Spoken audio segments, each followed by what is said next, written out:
Hello and welcome to Krishi Jagran business platform powered by Still India. This is Jyoti Singh. Let's take a quick look at the top headlines of the day. Farmers and scientists deserve appreciation. Union Minister Narendra Singh Tomar. 10 fishermen were rescued by the Indian Coast Guard in Maldives and brought home. Heavy rains wreak havoc on onion other crops in Maharashtra, Madhya Pradesh. Andaman-Nicobar to experience heavy rains due to low pressure system. ICAR-CIFRI ranches 2.5 lakh Indian major crops in West Bengal.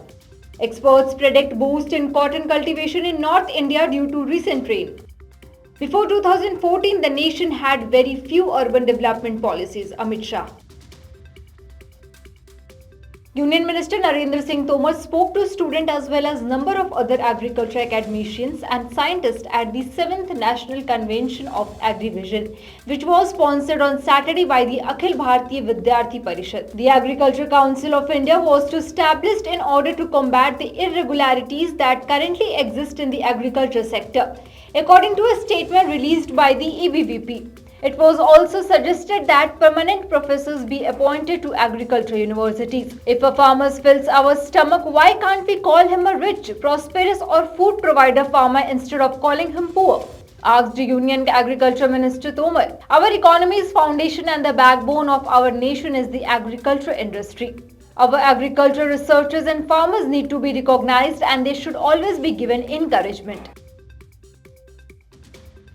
On May 6, 2023, the Indian Coast Guard successfully brought the 10 Indian fishermen who had been rescued from Maldivian waters to Visakhapatnam. On April 16, 2023, the fishermen left Thingapatnam, which is close to Kanyakumari, Tamil Nadu. However, their boat's engine failed, leaving them stranded in the Maldivian territory for 5 days without assistance.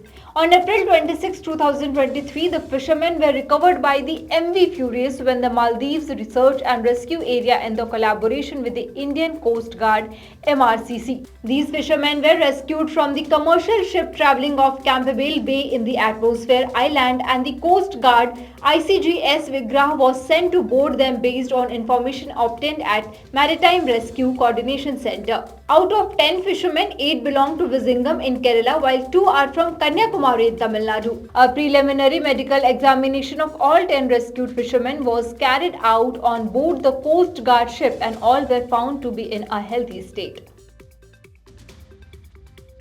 Rain has returned to various parts of the country over the last 3 days. Heavy rainfall has been observed in certain states. In the previous month, unseasonal rains affected onion harvest in 2 main producing states, Maharashtra and Madhya Pradesh. Rain has an impact on the taluka of Vijaipur. It is pouring heavily at Devgaon. Its impact has been felt on onions. Thousands of hectares of onion have been devastated. According to a local farmer, Dahegaon onion is shipped to other states. This time, 50 bighas of onion were planted. However, the crop has been harmed by rain. As a result, hundreds of bigha of crops standing in the field have been flooded. Cotton has also suffered more damage. Farmers believe they have no choice but to wait for the rain. How can the farmers be saved? Only the state government is expected to make amends. Recent rains, according to officials, are expected to increase the moisture content in onion crops, lowering the shelf life of the kitchen bulb, while actual output losses are still being accessed. Grapes, pomegranates, mangoes and vegetables are also being impacted by April rains in numerous Maharashtra districts including Pune, Ahmednagar, Nashik, Jalgaon and Satra. And the state government is currently undertaking loss assessment studies to assist farmers.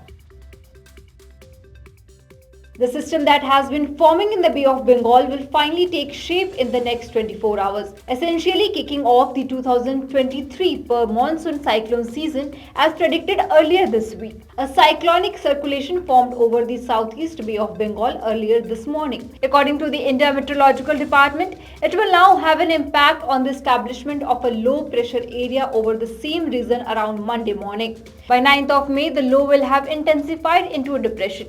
While the system is in the still low pressure and depression phases, it is likely to cause mild to moderate rains in most areas of the Andaman. The island may have also isolated heavy to heavy rainfall 64.5 mm to 204 mm from Monday to Tuesday, as well as scattered heavy to very heavy rains which isolated extremely heavy downpours on Wednesday. Furthermore, the southeast Bay of Bengal and adjacent portions of the Andaman Sea and the island may have squally winds gusting to 60 km per hour on Sunday and 50 to 60 km per hour on Monday and Tuesday.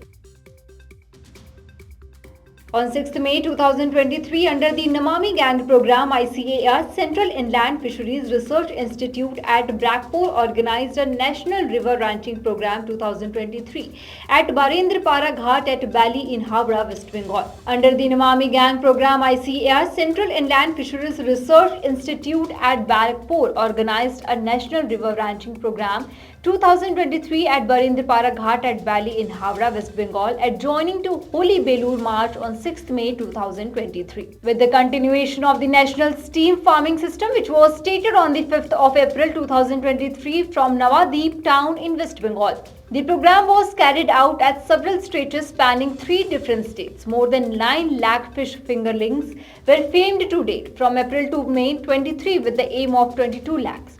In the current river ranching program, CIFRI liberated 2.5 lakh of advanced Indian major crabs fingerlings which were 150 mm and were liberated by Swami Rash Behri Maharaj Ji or Belur Math.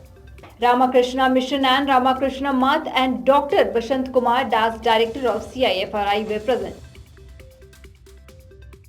According to experts, there may be an increase in cotton plantation acreage in the northern state this year due to untimely rain. In Haryana, a key summer crop, cotton has already been sown in 3.5 lakh hectares with a government target of 7 lakh hectares for this summer. The government's data shows that cotton plantation in Haryana was carried out on 5.74 lakh hectares last season. Similarly, in Punjab, cotton has been planted on 30,000 hectares so far, and the government aims to plant in on 3 lakh hectares compared to 2.48 lakh hectares last year. The recent rain is a good sign because it will prevent the problem of burning due to high temperatures. We noticed a significant loss in cotton acreage last year as a result of this burning. Ram Pratap Sehag, Joint Director of the Haryana Agriculture Department, told the media rain would also help to speed up the sowing process, especially in areas without irrigation. Before Narendra Modi became the Prime Minister in 2014, the country hardly had any urban development policies, said Union Minister Amit Shah on Wednesday. He said that this is because in the urban development sector, it was believed that the centre had no role and all the infrastructure was to be made by the state government. But because there should be development in every sector where it is his responsibility or not, PM Modi has shown the leadership of taking up that responsibility, said Mr. Shah. That's all for today's news. For more updates on agri news, stay tuned with Krishi Jagran Business.